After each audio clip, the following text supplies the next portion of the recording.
رب زدني علما رب زدني علما رب زدني علما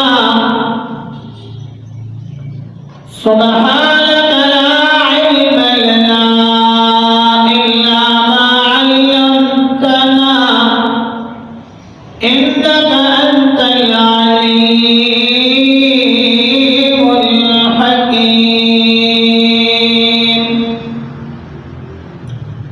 إن الله وملائكته يصلون على النبي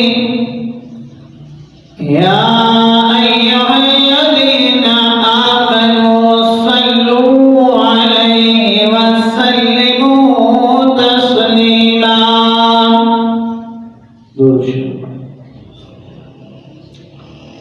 اللهم صل على محمد وعلى آل محمد كما صليت على إبراهيم وعلى آل إبراهيم إنك حميد مجيد. اللهم بارك على محمد وعلى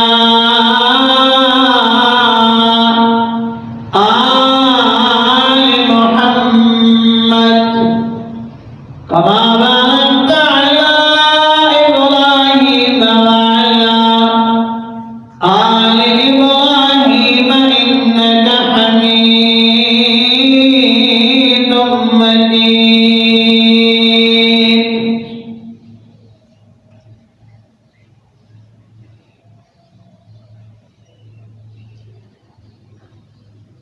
इंतहाई वाजिब एहतराम से कदर मुआस्सिस मुहतरम भाइयों बुजुर्गों दोस्तों,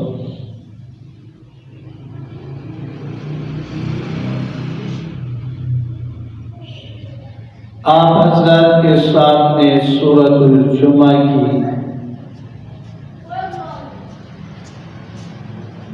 आयत नंबर 9-10 तिलावत की। इसके अंदर अल्लाह रब्बुल इज्जत ने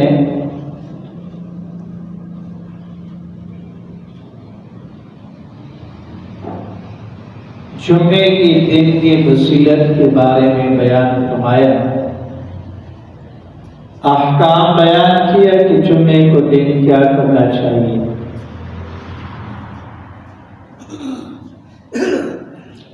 अजीज भाई बुजुर्ग दोस्तों, आप सुनते रहते हैं उलमा से